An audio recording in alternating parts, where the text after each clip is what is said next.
With your dreams wrapped in mine, you belong to me. That's the way it has to be. Wrong or right.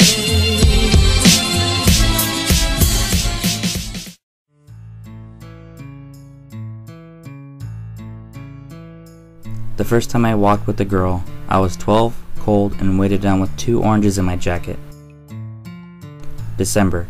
Frost cracking beneath my steps, my breath before me, then gone, as I walked towards her house, the one whose porch light burned yellow night and day in any weather. A dog barked at me until she came out pulling at her gloves, face bright with rouge. I smiled, touched her shoulder, and led her down the street, across a used car lot and a line of newly planted trees, until we were breathing before a drugstore.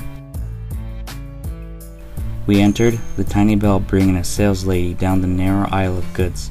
I turned to the candies, tiered like bleachers, and asked what she wanted. Light in her eyes, a smile started at the corners of her mouth.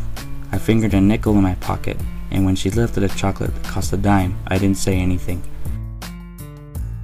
I took the nickel from my pocket, then an orange, and set them quietly on the counter.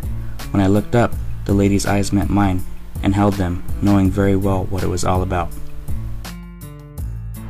Outside, a few cars hissing past, fog hanging like coats between the trees. I took my girl's hand in mine for 2 blocks, then released it to let her unwrap the chocolate. I peeled my orange that was so bright against the gray of December that from a distance someone might have thought I was making a fire in my hands.